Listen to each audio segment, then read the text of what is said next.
Hello students, welcome back to my YouTube channel. आज हम discuss करेंगे बीए सेकंड ईयर की माय लास्ट डचेस पोएम की summary और इसके इम्पोर्टेंट क्वेश्चंस जो एग्जाम में बार बार आते हैं। तो बिना समय गवाए आइए शुरू करते हैं। The duke of Ferrara is a powerful, arrogant and cruel 16th century Italian duke.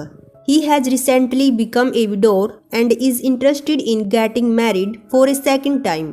An envoy from a powerful count comes to the duke's place to discuss the marriage of his master's daughter. The duke takes him to his picture gallery and shows him a portrait of his previous duchess. That painting is vivid and realistic.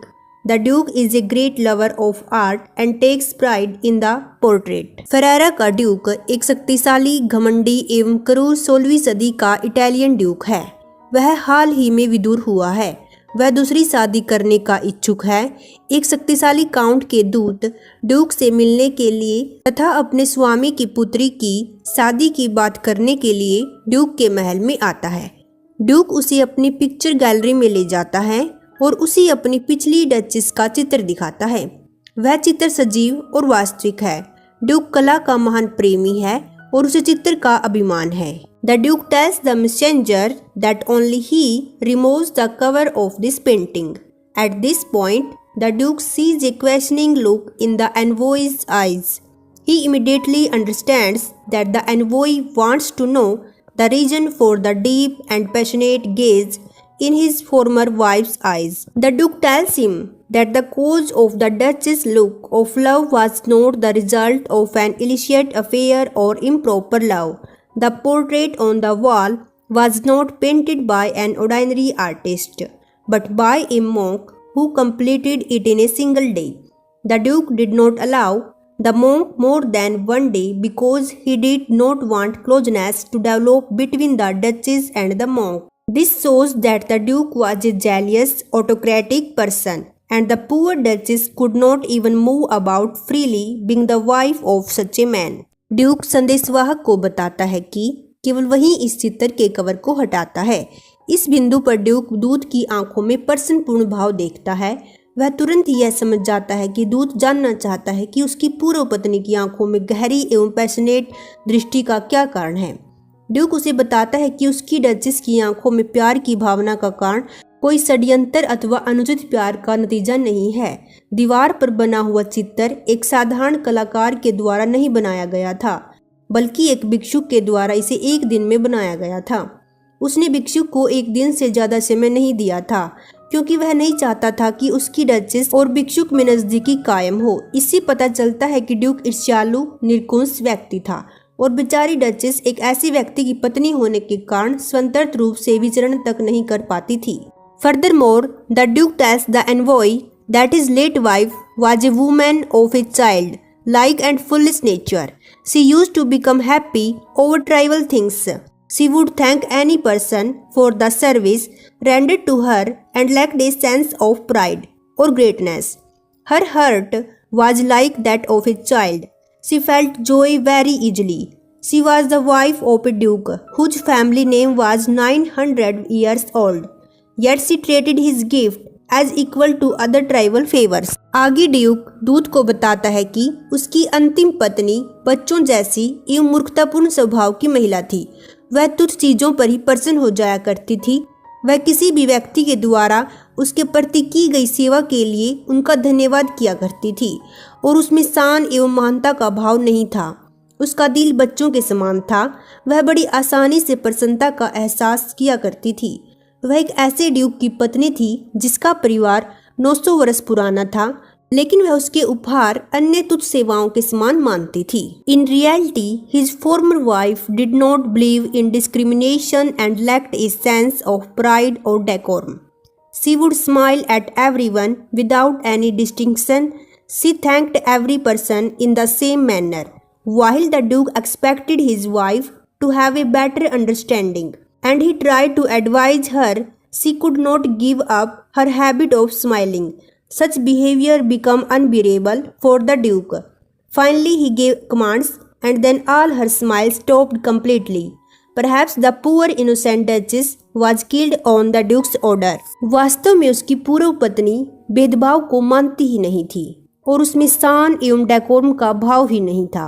वह बिना किसी भेदभाव के सभी की ओर देखकर मुस्कुराया करती थी। वह प्रत्येक व्यक्ति को एक ही तरीके से धन्यवाद कहा करती थी, जबकि उसकी यह उम्मीद थी कि उसकी पत्नी में अच्छी समझ हो। उसने उसे सलाह देने की कोशिश की, लेकिन वह अपने मुस्कुराने की आदत को नहीं त्याग सकी। उसका ऐसा करना ड्यूक के लिए असहनीय हो गया। अंत में उसने आज्ञा दी और तब उसकी सारी मुस्कान पूर्ण रूप से रुक गई।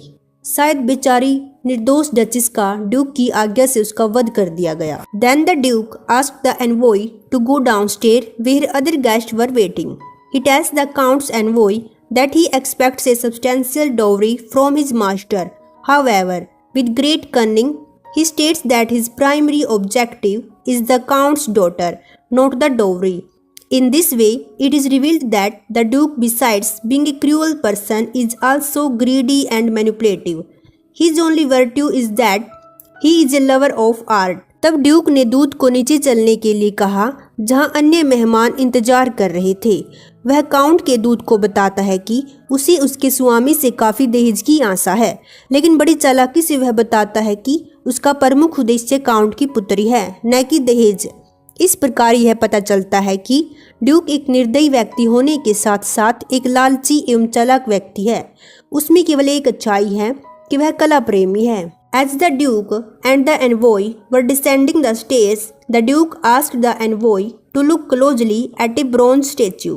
This statue was a sea god Neptune, shown riding and controlling a seahorse.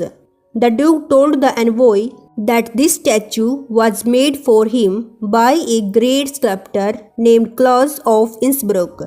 In reality, this was the name of an imaginary artist, and the Duke used the name merely to impress the envoy. जब Duke और count का दूत सीढ़ियों से उतर रहे थे, तो ड्यूक ने दूत को एक पीतल की बनी भूत की ओर गौर से देखने के लिए कहा।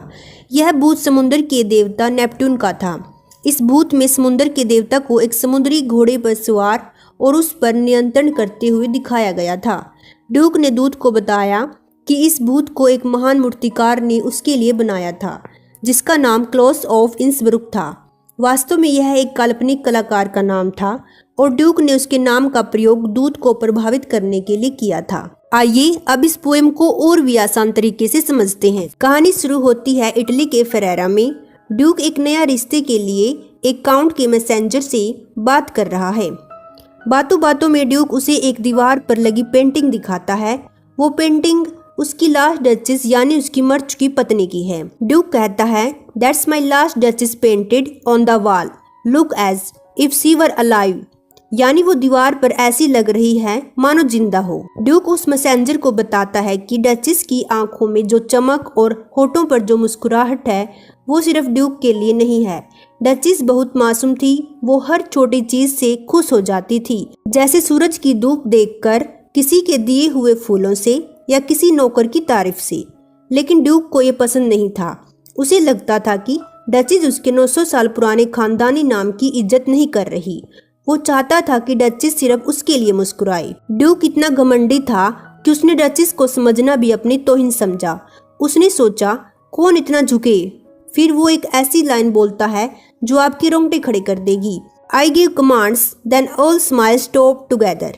इसका मतलब है कि ड्यूक ने उसके कत्ल का हुक्म दे दिया और उसकी मुस्कुराहट हमेशा के लिए खत्म हो गई। अब वो सिर्फ एक बेजान पेंटिंग बनकर दीवार पर लटकी है। अब ड्यूक वापस असली बात पर आता है, यानी नया रिश्ता। वो मैसेंजर से कहता है कि उसे काउंट से अच्छी खासी दहेज की उम्मीद है। हालांकि वो दिखावा करता है कि उसे सिर्फ लड़की से मतलब है। जाते जाते वो एक मूर्ति दिखाता है, नेपट्टून, समुद्र का देवता, जो एक समुद्री घोड़े को काबू कर रहा है। ये मूर्ति ड्यूक की फितरत दिखाती है। वो भी लोगों को घोड़े की तरह कंट्रोल करना चाहता है। तो स्टूडेंट्स, माय लास्ट डचेस सिर्फ एक पेंटिंग की कहानी नहीं है, बल्कि एक घमंडी और जलने वाले इंसान की मानसिकता है। ड्यूक ने अपनी पत्नी को एक इंसान नहीं बल्कि एक शोपीस समझा। आपको क्या लगता है, क्या ड्यूक को कभी अपने किए का पछतावा हुआ होगा? ये थी इस पोएम की समरी। आइए अब इसके इम्पोर्टेंट क्वेश्चन आंसर देख लेते हैं जो एग्जाम में बार बार आते रहते हैं। What was the envoy curious about? दूत किस बारे में जिज्ञासु था? The envoy of the count came to the duke's palace with a proposal of marriage of his master's daughter. The duke showed him the picture of his last duchess. The envoy found the picture as if living.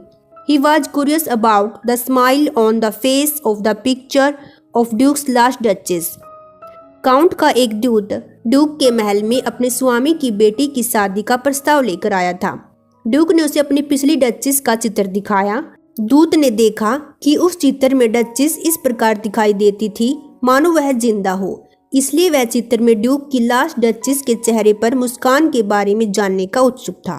What is the Duke's explanations for his cruel treatment of the Duchess? Duchess के प्रति अपने क्रूर व्यवहार के लिए Duke क्या स्पष्टीकरण देता है? The Duke told the messenger that he did not like the nature of his last duchess. She was delighted by trifle things. Moreover, she did not have sufficient skill in speaking. She failed to maintain the dignity of his noble family. Her habit of smiling increased so much that he could no longer tolerate it. Therefore, he gave orders that her smiling should stop forever. Duke ने संदेशवाहक को बताया कि वह अपनी पूर्व पत्नी के व्यवहार को पसंद नहीं करता था। वह छोटे कार्यों में प्रसन्नता महसूस करती थी। इसकी अतिरिक्त उसमें बात करने की पर्याप्त चतुराई नहीं थी। वह उसके श्रेष्ठ परिवार की शान को कायम रखने में असफल ही रही। उसकी मुस्कुराने की आदत बढ़ती चली गई जिसे वह सहन नहीं कर सका, इसलिए उसने उसकी मुस्कान को सदा के लिए रोक देने की आज्ञा दी। The tyranny, pride and greed of the duke have been shown in sharp contrast to the good nature of the duchess. Explain. Duchess के अच्छे स्वभाव की तुलना में ड्यूक की क्रूरता, घमंड तथा लालच को दिखाया गया है। व्याख्या करें। इस क्वेश्चन के आंसर में आप जो मैंने समरी बताई है उसमें से आप लिख सकते हैं। तो ये थे इसके इम्पोर्टेंट क्वेश्चंस। अगर आपको वीडियो पसंद आई हो तो लाइक करें और चैनल को सब्सक्राइब करना न भूलें।